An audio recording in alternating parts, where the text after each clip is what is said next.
Yeah, stand close. So I'll have 4 people on this side, and then I'll have 4 people on this side.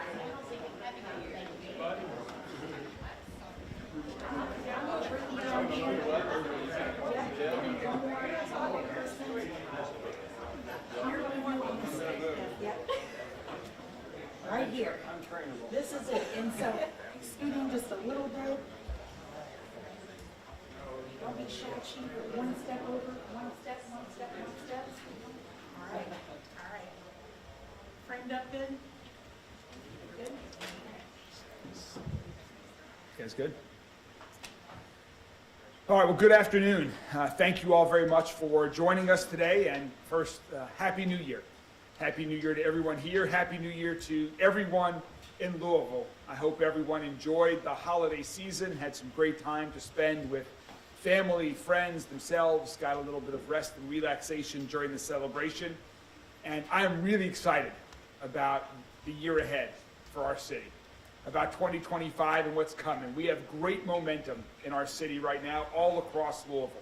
And we have big plans all across Louisville as well that I'm really excited about. But at this moment, today, right now, this afternoon, we're all very focused on what our city, our residents are going to be facing over the coming days. As you know, we have the potential of a very severe winter storm headed our way right now. And our friend John Gordon from the National Weather Service is going to provide more details on what you can expect in just a moment. But just to give a brief summary, we are expecting significant snowfall, significant freezing rain and ice that will likely begin in the next 12 to 18 hours or so. And temperatures will likely be below freezing for the next few days.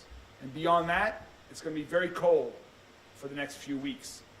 So because of these conditions that are coming, it could make for very dangerous conditions, particularly on our roadways. And so that's what we want to give you all information about and give people tips for handling the upcoming severe weather. This weather can cause severe power outages, cancellations that could impact schools, worship services tomorrow, businesses, and much more. The good news, though, in all of this is we are ready.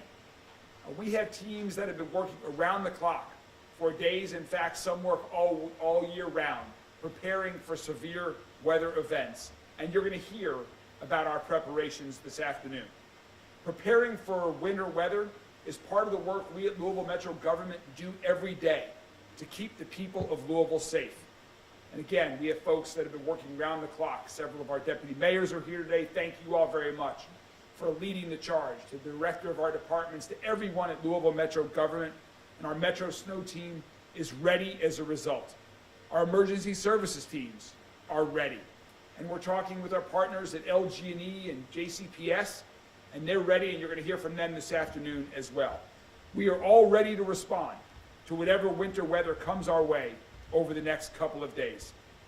We're going to continue working around the clock to both prepare for and respond to this weather, and we'll do whatever it takes to keep the people of Louisville safe. Just in sum, to keep it very simple, if you don't need to go out starting tomorrow and on Monday, please stay home. If you do go out, be careful. If you're at home, be careful and be informed of what's going on, and look out for others as well. If there are others that might need a helping hand, please reach out over these coming days of severe weather. So first, to give us an update on what we are currently expecting when it comes to this severe weather event, I'd like to welcome our good friend John Gordon from the National Weather Service. John? Okay, folks, this is the real deal. It's been a while since we had a winter storm of this magnitude. Is this going to happen? Yes. Are the weather people blowing this out of proportion? No. This is going to happen. 100% chance of a winter storm. Okay, we're under a winter storm warning. That is out through, we extended that out till 7 o'clock Monday evening. We've got a bunch. We start with snow. Get ready for this. We go from snow, and then we go to snow and sleet, and then we go to sleet and freezing rain, and then we go to freezing rain, and then we go back to freezing drizzle, and then we end to snow. Try to forecast that. Anyway, so we go out till 7 o'clock Monday night. This is the real deal. Next slide, please. All right, that is the impact. Those are people smarter than me that look at everything. They look at the amount of water in the atmosphere. In this case, we have a very wet snow, all right? That snow is like a heavy load on the infrastructure, and they're putting us under the worst categories along the 64 corridor. It's not like it may happen. No, it's going to happen. So like the mayor said, if you don't need to be out, especially tomorrow night, not good, very bad. Not good at all. Freezing rain, not good. The only ice I like is at a chiropractor and a margarita with salt. But anyway, next slide. All right, that's the snow totals. This has been pretty consistent for 4 days. Louisville's kind of on the edge for the big snow gradient. Paoli Peaks, north of the metro, you're going to get 6 to 10, probably 12 inches by Madison and Hanover and Clifty Falls. Louisville Metro, it starts, like the mayor said, tomorrow morning, 7, 8, 9 o'clock, it will start snowing. Snow will get harder in the late morning. It's probably 3 to 6 inches of snow. That will transition in the afternoon as the warm layer, the warm nose, pushes up and over this shallow cold layer. By the way, Mr. Mayor, one of the things we use in Louisville, that's one of the best parts of Louisville, is we use the UPS plane data. We will be getting all their data as soon as they're flying. If they're flying, we're going to get that temperature, moisture, pressure thing and put out a better forecast than otherwise we would. Louisville's right on the edge. We get sleet and freezing rain in the afternoon. That will transition to all freezing rain tomorrow night. Tomorrow night is not pretty. So you see that total about, I think 5 to 6 in the metro is not a bad number. Let's go to the ice slide. Next slide. That's not a good slide. Red is never good, except at U of O games. But anyway, you're looking at about a 1/2 to 3/4 of an inch, somewhere between the parkways and 64. Probably my number you'll see in the next slide, it goes for a 1/2 inch of ice, accreted ice. That is not good. Talking to Mike earlier, the best thing is that we have snow at the bottom and then snow at the end. It's kind of a bad Klondike sandwich, but that's the best scenario you can get. All right, next slide. All right, that's a very complicated slide, but that shows you everything you need to know in Louisville. So let's go left to right. We start off with snow, we go to heavy snow, over to sleet and snow, freezing rain, and then we'll end with snow. If you look at the totals there in the middle, we're going for about 5 to 6 inches of snow, and the ice accretion about a 1/2 inch. Wind. Let's talk about the wind. The wind will be about 10 to 20 miles an hour overnight Sunday night and also Monday during the day. After that, the wind chills kind of taper off or are not a factor. The mayor talked about the cold. It is going to get cold after this. The more snow we have on the ground, the worse it's going to get, especially Thursday morning, where I think the low in Louisville will be between 0 and 5 above. Next slide. Those are really the numbers. Temperatures really fall. Everyone wants to know when we're going to get above freezing. Probably late Friday we'll approach the big 3-0, and then 32 and above. Freezing on Saturday. We'll sing that song, We're Having a Heat Wave. Next slide. All right, these are things that smarter people behind me are going to talk about, but it's been my experience over almost 40 years. People do not put in your grills and your generators in your house and run them. That is not a good plan. I don't want to see anyone injured or hurt. Gas up your vehicles tonight. Lift your windshield wipers off the windshield if they're outdoors. Ice and windshield wipers, not good. So do what you can do. Hope the power stays up. Be prepared. It starts tomorrow morning. Thank you very much. Thanks, John.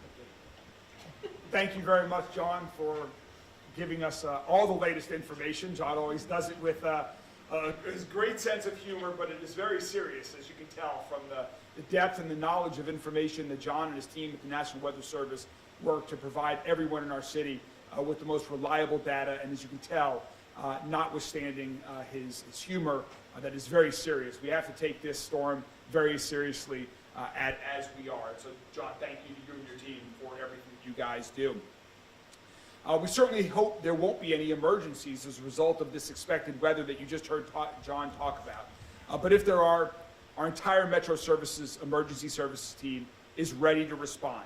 And so to talk a little bit more about the preparations that we've been taking in anticipation of the severe weather event, I'd like to welcome Jody Myman, our Executive Director of our Emergency Services team. Jody? Thank you, Mayor. So you're in the Emergency Operations Center, and currently we're at a level 1, which is a monitoring phase. We will step up that to a level 2 first thing in the morning, which means that this operations center will be staffed. The storm has 2 difficult parts, as John just mentioned. It's got a snow and an ice, and then it's got an extreme cold on the backside of it. So over the last couple of days, we've been working with all of our Metro partners, both internally to Metro government, as well as all of our external stakeholders, developing the plan.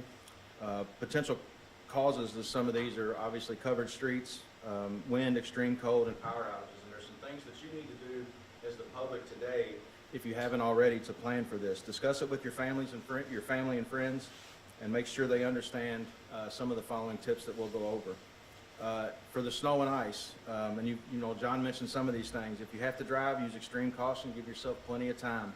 Keep your phones charged, especially when traveling. You don't want to have to use your phone and you can't use it because it's not charged up. Tell someone where you're going and tell them how much time it should take you, and have them actually check in on you to make sure that you get to where you're going. Fill your gas tanks up. Pack an emergency kit. Things for an emergency kit for your car include a windshield scraper, jumper cables, toolkit, first aid kit, bottles of water, snacks that you can keep in case you get stranded. This is something we've always tried to tell people, is memorize other people's phone numbers, because you know we all rely on technology to say call mom. So memorize family members' phone numbers. Tell your kids to memorize your phone numbers or the parents' phone numbers, so that if they have to borrow somebody's phone, they actually know the number instead of having to call their mom if they mention that. Things that you can help with your home. Put an emergency kit together for your home. Those things include flashlight batteries, candles if used properly, pet food, blankets, bottles of water, and non-perishable foods. Talk to your family, friends, and neighbors, and come up with a plan somewhere if you lose power, so that you know somewhere that you can go and you don't have to figure that out, especially if you lose power and you don't have any types of communication, that you will know where to go if you lose power. Know where your water shutoff is. You know, this is a big thing. My oldest son's a new homeowner, and going back to, you know, telling him this is where you need to learn, this is the type of situation you need to learn where those water shutoff is, so that if you have frozen pipes, you can shut that off. Don't ever heat your home with burners on your stove. That's dangerous and can produce carbon monoxide gas in your home. If you lose power and you need to use a generator, place it correctly outside your home, away from your doors and your windows. Also plan for your pets, food, and bringing them out of the cold, and checking up on your neighbors as well. And then if you have to get out in the cold, use caution when shoveling snow. Take breaks if you have to shovel snow. Know the signs and symptoms of frostbite, which include tingling, extremities, numbness, discoloration of skin. And then know the difference in the signs and symptoms of hypothermia, which could mean confusion, drowsiness, slow breathing and heartbeat, or uncontrolled shivering. We've also, with emergency management and other partner agencies, the Red Cross and Salvation Army, we've established some potential emergency sheltering locations in case we need those due to widespread power outages. We will bring those up if we have those and need to use those and have to activate those. We will message that through every means of communication that we can. And then finally, sign up for Lens Alert, Louisville Emergency Notification System. We always encourage people to do that. And this is a very important time that you can download the Smart 911 app and fill out your personal profile, because we can query if we do have to evacuate, or you do need some type of sheltering because of a power outage. We can query the needs that the public has out there, and we can attend to people in certain order. Thank you. Thanks, Jody. As Chief O'Neill can attest to, every time we have severe weather, we have issues. And if you follow the tips that Jody just said, that will reduce the load on the fire department, it will reduce the load on our emergency responders.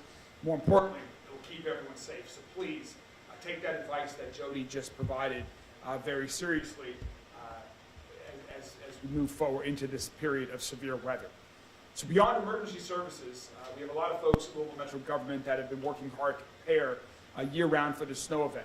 I think it was back in November that we talked about getting ready for the winter weather season. At that time, John, as I think you'll remember, it was unseasonably warm. It was probably November when we did that. I think you did predict very cold weather in January, if I recall correctly at that. So as usual, John is right on the money with his predictions. Another reason to take all of this seriously. But there we were talking about the preparations that our fantastic Metro Snow team works on year-round, particularly getting ready for the winter season. We've got a great team of public servants that make up our entire Metro Snow team, and it's a partnership between multiple agencies at local Metro government. It includes folks from parks, from codes and regulations, fleet and facility department, and of course, Metro Public Works. The snow team is already on call 24/7, and they're ready to mobilize. So here to talk a little bit more about the preparations that our snow team has been making and what's going to be happening over the next 48 hours out on the roads throughout Louisville, I'd like to bring up our Public Works Director, Jennifer Commissar-Kern.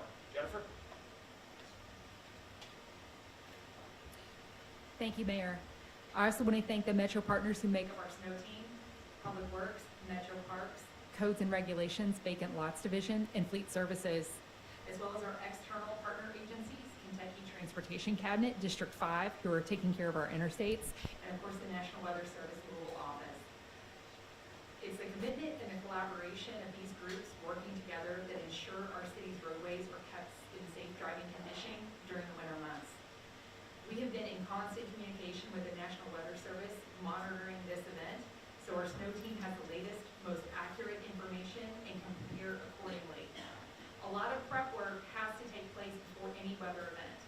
So our team has been working since Tuesday, checking all snow fighting equipment and materials, attaching plows to trucks, and making sure all equipment is working as it should.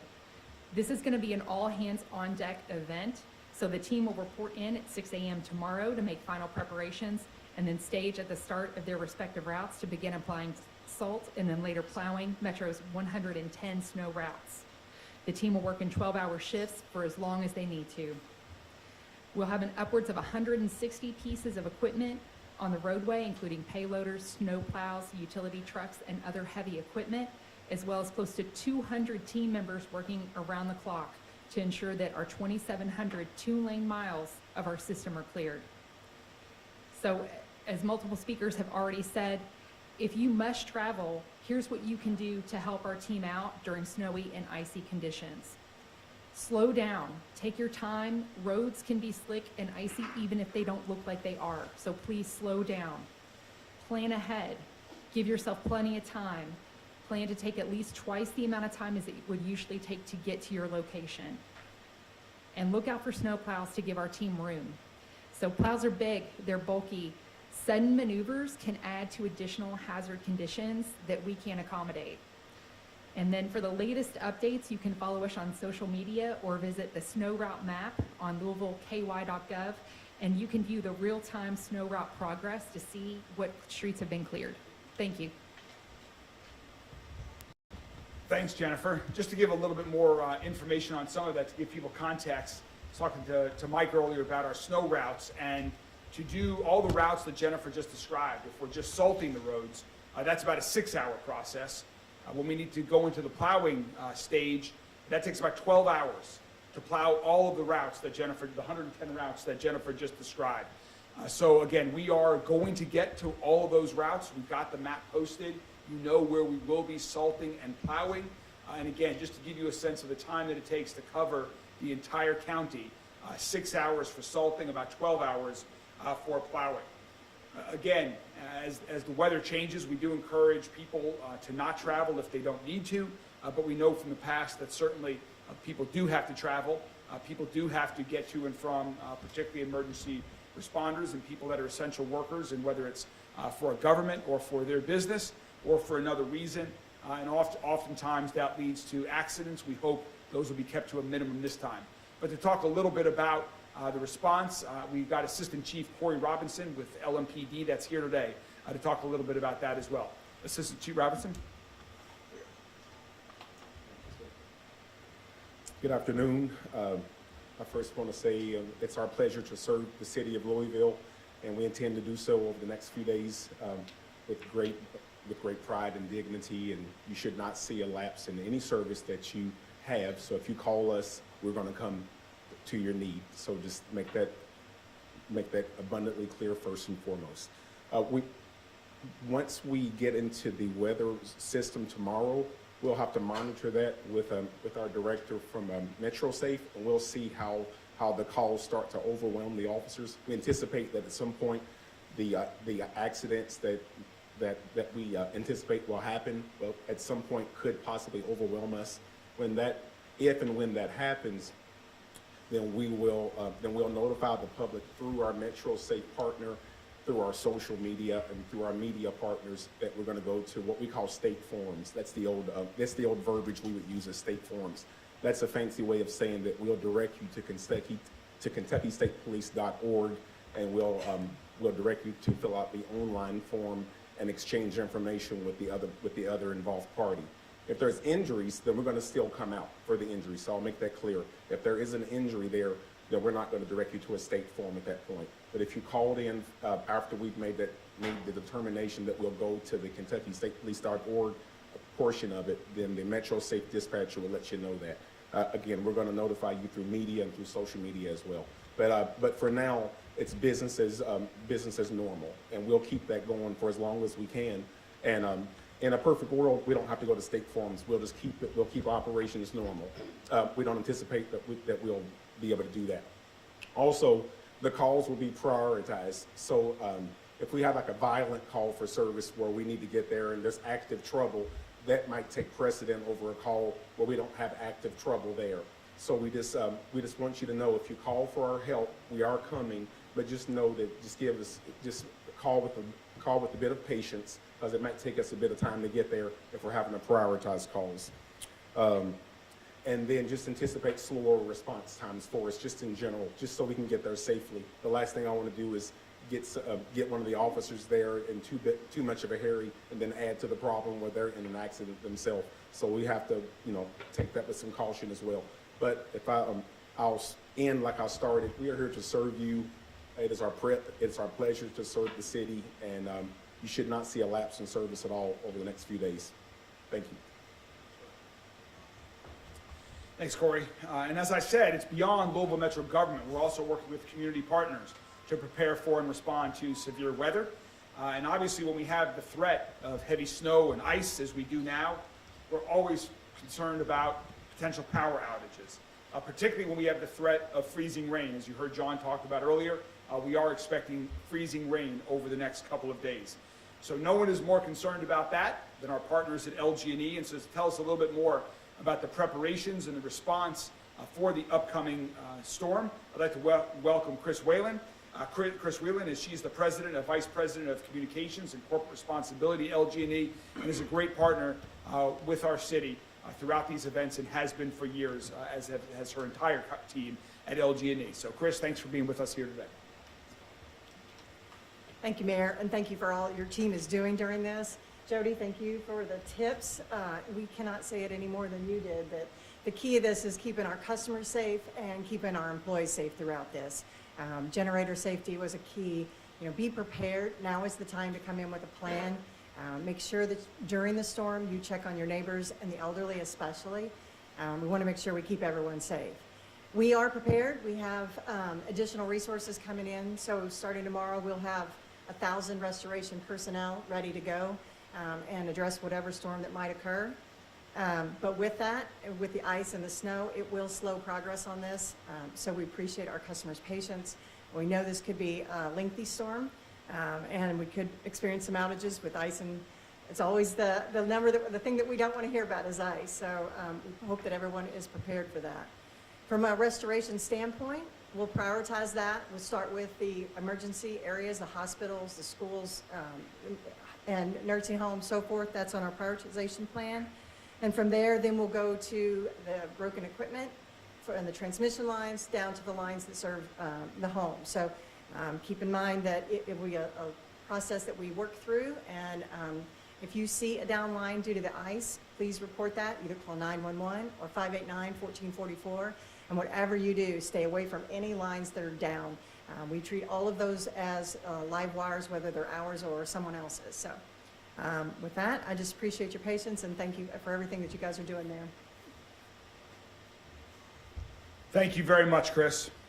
And for our final partner that we're here with today to provide some comments before we get to questions, because snow and ice are expected to fall tomorrow, that's a Sunday, and because JCPS is scheduled to be back in school on Monday, we know kids and parents all across the entire city are wondering what is going to happen on the first day back from winter break at JCPS. So I'd like to introduce Carolyn Callahan. She's the Chief of Communications for JCPS, to tell us a little bit about how they are preparing for Monday and beyond at JCPS. Carolyn, thanks for joining us. Good evening, everyone. Well, we can't wait to welcome our 96,000 plus students and 18,000 plus employees back. We have been off for 2 weeks because of the winter break.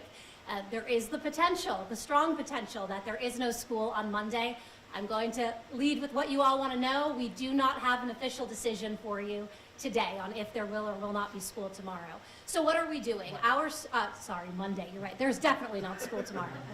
Our snow team has been working in conjunction with Metro government and the National Weather Service. We have also been tracking this storm. We have 18 snow plows that will be out. We have 1,200 tons of salt, and we have 10 big dump trucks that are ready to go out and do some salting if that is needed as well. All of our schools, our plant operators have a plan and all the tools they need to make sure that their walkways, their sidewalks are prepared and are safe if students and staff need to be there.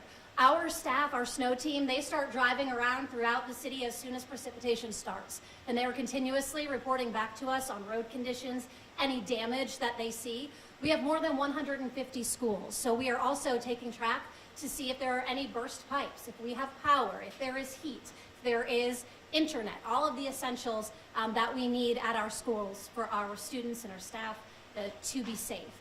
Parents, guardians, I will tell you this is a fantastic time for you to get online and make sure that we have your proper communication information. So you can log on to Parent Portal, you can log into Infinite Campus, make sure we have your email address and your cell phone and make sure those are correct in there, because that's how we're going to communicate with you. We will send text messages, phone calls, emails. It will be on all of our social media platforms, our district website, every school website, and then of course on television, radio, and on digital media when we make our decisions. What I will tell you is that if there is no school on Monday, it will be a traditional snow day. That means there will be no online instruction. If the decision is made of no school on Monday, that means traditional snow day, no online instruction. So we will be giving you information as soon as we have it. We have meetings set up all day tomorrow, hoping to get you all an answer tomorrow. If not, as always, we say it will be by 5 a.m. On the day of, but we are hoping to have that answer for you tomorrow. Thank you all.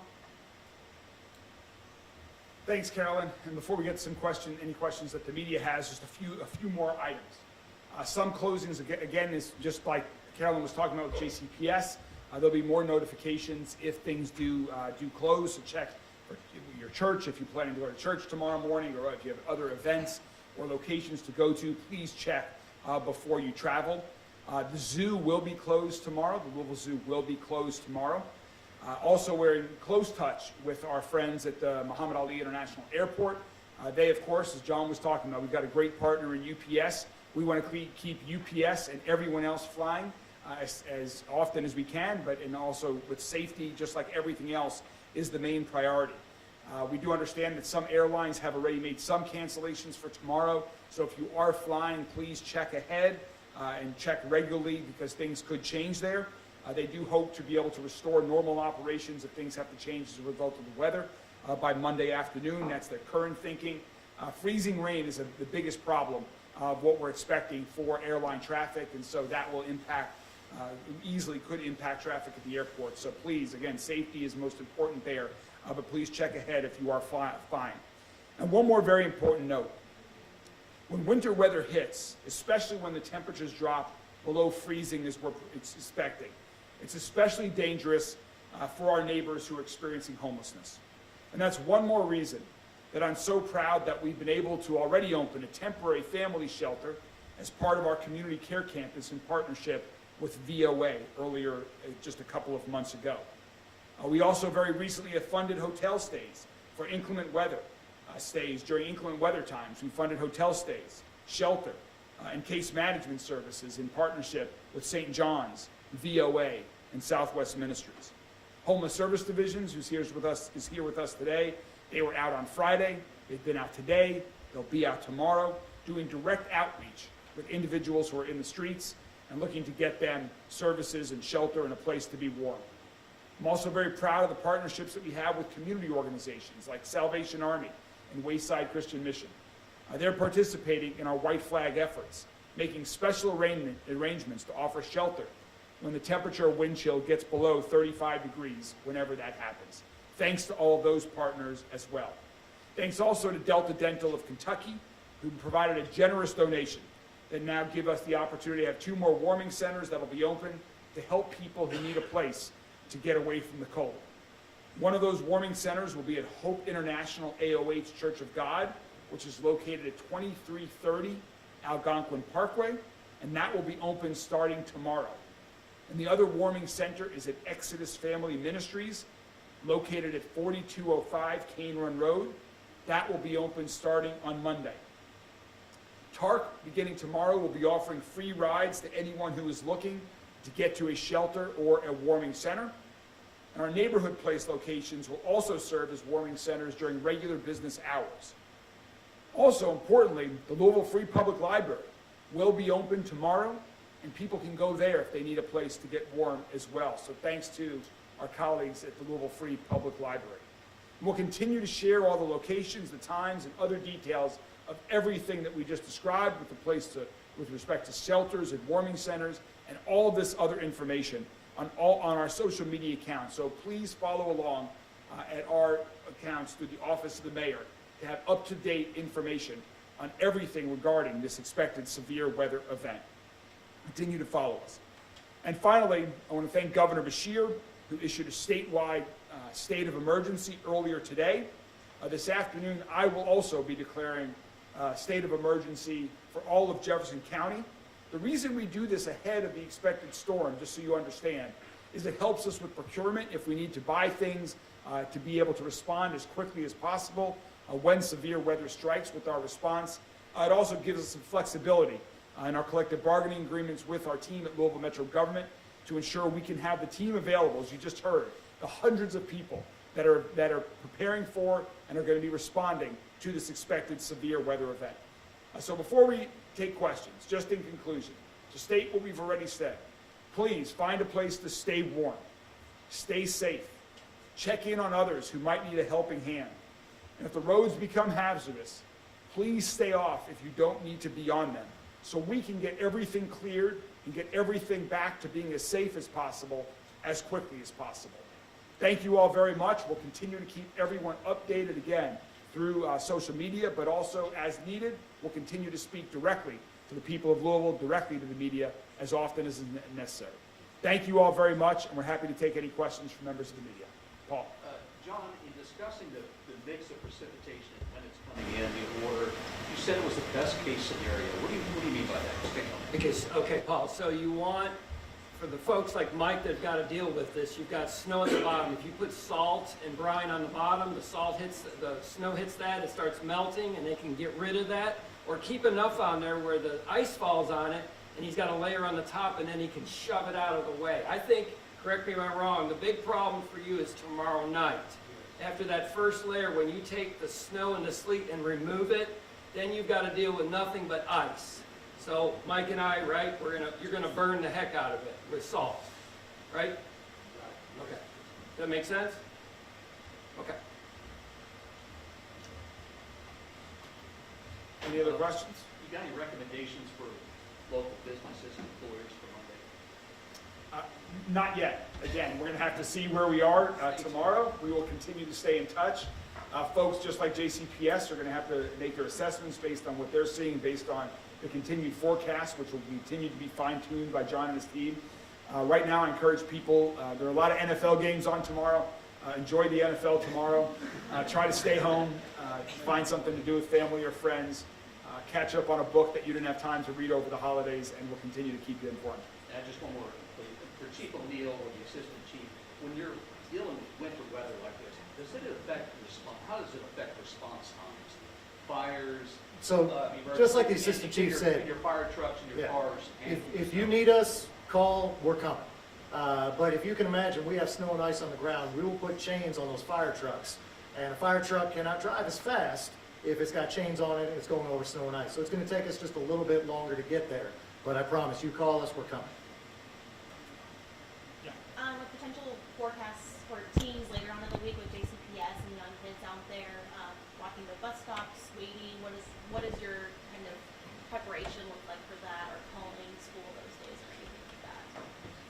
We will continue to evaluate it as the week goes on. Obviously, we don't, have the crystal ball in front of us to know what it's going to look like throughout the week. So we will continue to make those decisions. And if it is not safe for our students or our staff, then we will make that decision. We also always remember, if school is back in session, it's winter, it gets really cold. So we're always reminding families, make sure your children, they're waiting at a bus stop, have all of the proper gear. We have the clothing assistance program. We have family use services throughout Jefferson County Public Schools where we can provide warm clothes for anyone who needs it as well. Thank you. And then is there a need to leave your like faucets dripping a little bit to maybe prevent any freezing or anything like that? Yes, that goes along with knowing where, and one of the things I didn't mention is make sure that you winterize your outside faucets as well so they don't freeze, and when they thaw out, they bust your pipes. So, but yes, leave a little bit of water dripping on your sink just so it doesn't freeze. Chris, is this one of those situations where we could see power outages happening throughout the week because of the ice and the tree limbs? That's correct. Anytime we have ice, we've hardened our system. We've added stronger poles, stronger wires and such, but the biggest issue is the ice and the tree limbs that then fall on our lines and take them down. So this could be it could be a lengthy one if this ice comes to fruition. So that's why everyone have a plan. Yeah, Maxwell. Can you repeat where people can find those resources such as warming centers and shelters for that house and screening? Sure. Again, we'll continue to post all of that. The two warming centers that Delta Dental help make available are located at 2330 Algonquin Parkway, 4205 Cane Run Road. Of course, our Louisville Public Libraries are going to be open as well, as will Neighborhood Place. All Neighborhood Place locations will be open during their normal business hours as well. We'll continue to keep everybody informed. Please continue to stay in touch so you know what's going on. Stay warm, stay safe, and we'll be back in touch. Thank you all very much.